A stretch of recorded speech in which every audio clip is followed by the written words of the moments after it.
The next hero we are going to speak about, the best of all the warriors ever that the Muslims had, the name of Khalid ibn al-Walid radiyallahu anhu. He was known as Abu Sulaiman, the father of Sulaiman. Khalid ibn al-Walid ibn al-Mughira. His father was al-Walid ibn al-Mughira al-Makhzumi. He had a son known as Khalid. He had another known as al-Walid. He had another known as Umara. And he had another known as Hisham. All of these were children of al-Walid. Al-Walid was a very rich man, the father of Khalid. Very, very wealthy. And he was a person who used to donate the covering of the Kaaba 1 year, and the whole of Quraysh used to gather to make it the following year. Every year they used to change the cover of the Kaaba. 1 year al-Walid used to give it, and the other year the whole of Quraysh together used to give it. That's how wealthy he was. And he was known as one of the leaders of Banu Makhzum, the Makhzumi clan. He was one of the leaders. So his sons grew up very wealthy, and Khalid was a big man, powerful, muscular person. He was quite fair in complexion, and he was very close in looks to Umar ibn al-Khattab radiallahu anhu. And as a youngster, he was approximately 20 years younger than Muhammad sallallahu alayhi wa sallam. He did not like Muhammad sallallahu alayhi wa sallam. Why? Because he felt that this man is competing with my father. Al-Walid ibn al-Mughira, when Muhammad sallallahu alayhi wa sallam used to talk to him, he used to say, I am more befitting to have been a prophet than you. Who are you, and why did Allah reveal to you? You are an orphan, you're a person who has nothing. I am one whom Allah gave so much. I am supposed to have been the prophet. So Allah revealed verses. وَقَالُوا لَوْلَا نُزِّلَ هَذَا الْقُرْآنُ عَلَى رَجُلٍ مِّنَ الْقَرْيَتَيْنِ عَظِيمٍ أَهُمْ يَقْسِمُونَ رَحْمَةَ رَبِّكَ نحن قسمنا بينهم معيشتهم في الحياة الدنيا ورفعنا بعضهم فوق بعض درجات. Allahu Akbar. Allah speaks about what Al-Walid ibn al-Mughira and the others were saying, that why did Allah not send down prophethood to a powerful man from Mecca or from Ta'if? Why did he have to send prophethood to this man in particular, who was an orphan from amongst us?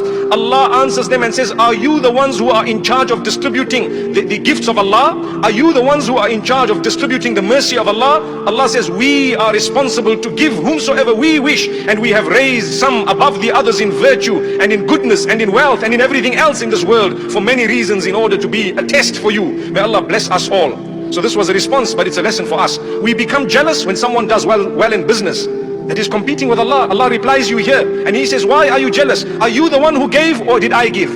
When someone is knowledgeable and they're doing a lot of good work, we become jealous. If that is the jealousy we have, Allah says, you want to be in his shoes. Well, you need to understand, we blessed him. That's exactly what happened with Muhammad sallallahu alayhi wa sallam. And Al-Walid ibn al-Mughira lost because he wanted to compete with Muhammad sallallahu alayhi wa sallam. So when someone has wealth, when they have children, when they have goodness, my brothers and sisters, do not become jealous like the kuffar of Quraysh. Do not become jealous like those who want to compete with the gift of Allah, because it is Allah's decision to give whom He wants, what He wants, how He wants, when He wants. It's not our decision. So Al-Walid ibn al-Mughira was very angry. So Khalid ibn al-Walid, he looked at his father, and he always used to say, I will never adopt what Muhammad has brought, because he is competing with my father. He looked at it as competition. Right and wrong has nothing to do with competition. Even if your enemy tells you something that is right, as a Muslim you adopt it because it is right. And even if your friend tells you something that is wrong, as a Muslim you reject it because it is wrong. Whether he's your friend or your enemy is something which is completely separate. But what is right and wrong is primary. May Allah bless us and grant us ease. So Khalid ibn Walid was brought up in a powerful home, a strong man. He was very brave, and he was a person who was tall, well known in Quraysh as a warrior from a very early age. Now Al-Walid ibn al-Mughira, may Allah subhanahu wa ta'ala bless us from that type of attitude that he had. He had a son. This son's name was Al-Walid ibn al-Walid, another one. In the battle of Badr, Al-Walid ibn al-Walid was taken captive by the Muslims, and they called for a ransom to free him. And they asked for 4,000 dirhams, which was not much actually, but it was a lot in terms of to free a captive. And they said, Al-Walid, this man's father has a lot of money, and he has caused a lot of harm against the Muslims. So Khalid ibn al-Walid and Hisham ibn al-Walid, they came to where the Muslims were in order to free their brother, and they had paid the ransom, and they took their brother away. When they took their brother away, he went to Mecca, and after a while he announced he was a Muslim, Al-Walid ibn al-Walid. So he was in captivity. He saw the Muslims pray. He saw how they operated, how they respected one another. He saw the beauty in that faith whilst he was captive, and he loved it so much. So they asked him, why didn't you accept Islam whilst you were a captive? So Al-Walid ibn al-Walid says, how could I accept Islam when I was a captive? People might think that my intentions were wrong, and I just wanted to be freed. So I waited until my father paid the ransom, and I left. Now I'm accepting it as a free man, because I want to tell you it is definitely the truth. And he went back to Medina Munawwara, Munawwara, and he became one of those who was very close to Muhammad sallallahu alaihi wasallam. So one day Muhammad sallallahu alaihi wasallam obviously spoke to him, and we will get to that. What did Muhammad sallallahu alaihi wasallam tell al-Walid ibn al-Walid regarding his brother Khalid ibn al-Walid? This was after the battle of Badr.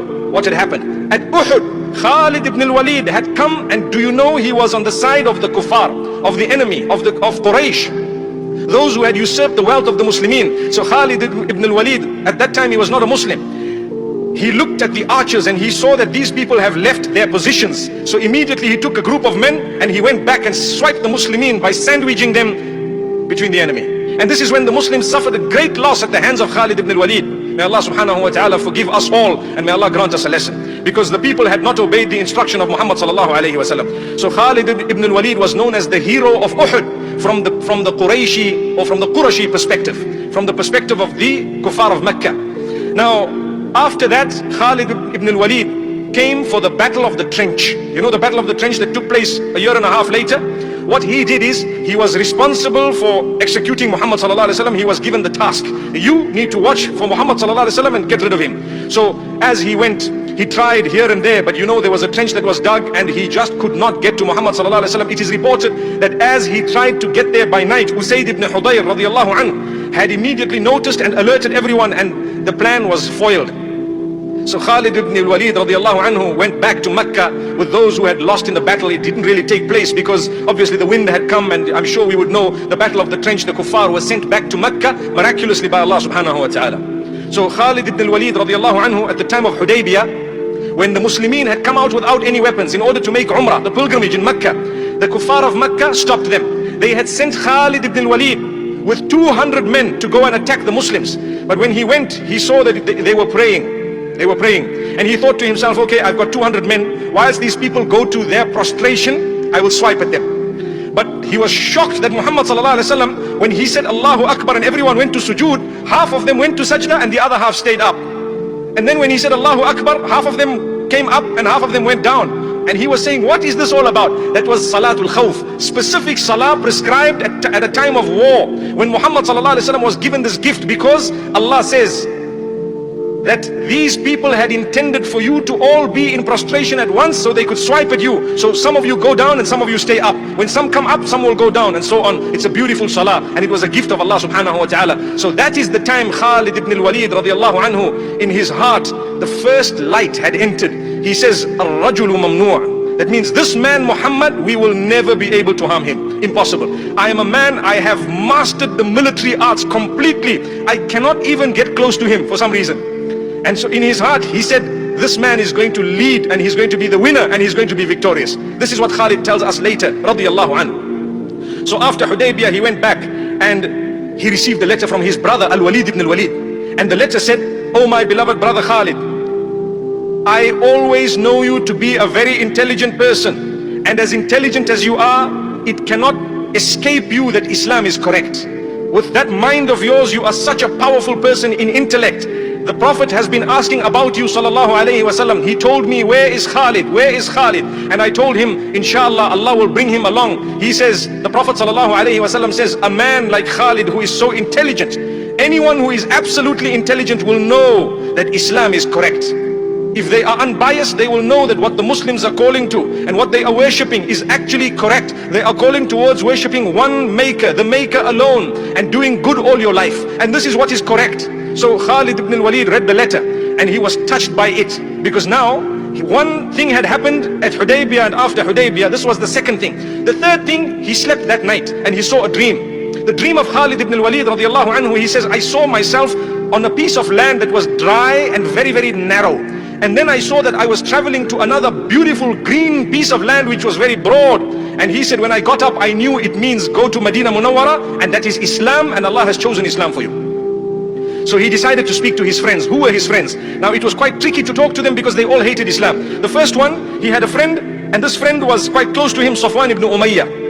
He tells Safwan, oh Safwan, what do you think of Muhammad sallallahu alaihi wasallam? I've tried so much, the man, you cannot get close to him. I believe he's going to win one day, and he's going to overtake everyone, the Arabs and the non-Arabs. And I think it's about time we went. So Safwan says, no ways, never. Are you crazy? What are you talking about? That is because Safwan ibn Umayyah had lost his father and brother. And so he decided, okay, he told Safwan, okay, forget what I said, it's okay, just forget about it. And he went to Ikrimah, the son of Abu Jahl, and told him exactly the same thing. And Ikrimah responded in the same way, the son of Abu Jahl. He says, no ways, are you crazy? He says, okay, forget about it. Then he went to a third friend of his by the name of Uthman ibn Abi Talha. Uthman ibn Abi Talha, there are 2 or 3 different names. Perhaps they are referring to the same person, or one may be referring to the nephew and one may be referring to the uncle. Because Uthman ibn Talha is one man, and Uthman ibn Talha ibn Abi Talha may be the same man or may be the nephew. But whoever it was, this was Uthman ibn Talha, a friend of Khalid ibn al-Walid. So when Khalid told him, Ibn al-Walid, that let's do this, let's go to Medina, I'm really feeling to go because of these reasons. He said, okay, I'm coming with you, let's go. Subhanallah, amazing. So quietly the 2 of them prepared everything and they decided to do hijrah without anyone knowing. They went, and on the way, as they are going, they saw one of the powerful men of Quraysh by the name of Amr ibn al-As, the man who later conquered Egypt. Amr ibn al-As, he was one of those who went to Najashi, if you recall, on behalf of Quraysh.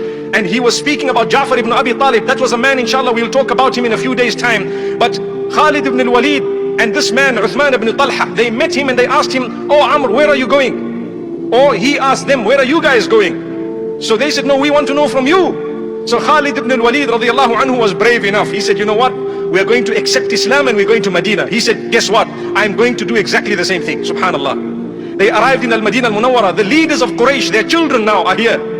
And they came, and as they were entering Medina, al-Walid ibn al-Walid sees his brother and rushes to him. He says, Wallahi, the Messenger sallallahu alayhi wasallam already informed us that you are on your way. Imagine a miracle of Muhammad sallallahu alayhi wasallam. Already informed his companions that Khalid ibn al-Walid is on his way to come here. Subhanallah. He says, amazingly, let's go, the Messenger is waiting for you sallallahu alayhi wasallam. So the 3 of them walk into the presence of Muhammad sallallahu alayhi wasallam, and the greeting itself spoke a mountain. He says, Assalamu alayka ya Rasulallah. May peace be upon you, O Messenger of Allah. This was Khalid ibn al-Walid, the man whom they all wanted to kill in Uhud because of how many Muslims he killed. And yet Khalid ibn al-Walid greets him as Rasulullah, and Amr ibn al-As and Uthman ibn Talha. And Rasulullah sallallahu alaihi wasallam says, look, this is Quraysh, it has brought to you its liver, meaning it has now thrown out to you the most important part of its organs. Amazing. And so Khalid ibn al-Walid says, I declared the Shahada in front of Muhammad sallallahu alaihi wasallam, but there was a problem that I had in my heart. What was it?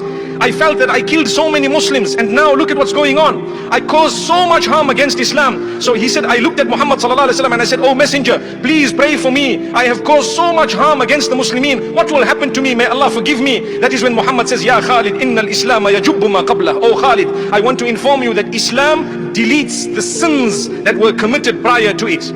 So it doesn't delete all your deeds, it only deletes your sins. Remember this, you don't start with a new leaf, you start with a leaf that only has good on it. Amazing. If you did good before you accepted Islam, it will come through even after you accepted Islam. But if you have done bad, that is what is wiped out. Just like my brothers and sisters, Tawbah does exactly the same thing. It wipes out the bad and it leaves the good. May Allah grant us repentance, because repentance does exactly the same thing. Tawbah, the meaning of which is repentance and turning to Allah. So this was Khalid ibn al-Walid. He heard the statement once, it was not enough. He heard it twice, it was not enough. He heard it a 3rd time. Then he says, oh Messenger, I pledge my allegiance to you. There it is, here you are. I am Khalid ibn al-Walid and I've come to you. Here we are. Subhanallah. So the Prophet ﷺ made a dua for him. He says, oh Messenger, for every harm that I've caused Islam, pray for me. The Prophet ﷺ says, oh Allah, forgive Khalid for everything that he has done against Islam. Subhanallah. This was the acceptance of Islam of Khalid ibn al-Walid radiallahu anhu. He took part in the battle of Mu'tah immediately after that. And remember, we spoke about how there were 3 leaders appointed by Muhammad ﷺ, Zayd ibn Haritha, Ja'far ibn Abi Talib, and Abdullah ibn Rawaha radiallahu anhum. And Prophet ﷺ said they will lead one after the other. All 3 of them lost their lives. Then Thabit ibn Arqam went and took the flag of leadership, and he gave it to Khalid ibn al-Walid. And Khalid ibn al-Walid was a new Muslim, and he said, no ways, I'm not going to take this. You have actually taken part in Badr, O Thabit ibn Arqam. I am not from amongst those. You'd rather carry it. So Thabit ibn Arqam looks at the rest of the companions on that day of Mu'tah, and he says, do you agree that Khalid is the warrior from amongst us who knows best how to tackle the enemy, and he shall lead us? And they all agreed. So that is when Khalid took it, and the battle changed its course, and they came back to Medina, subhanallah, having achieved quite a bit in Mu'tah. May Allah subhanahu wa ta'ala grant them all goodness and grant us too a lot of goodness. So this was the man, Khalid ibn al-Walid. Every single army he was in, he won his battle, without exception, subhanallah.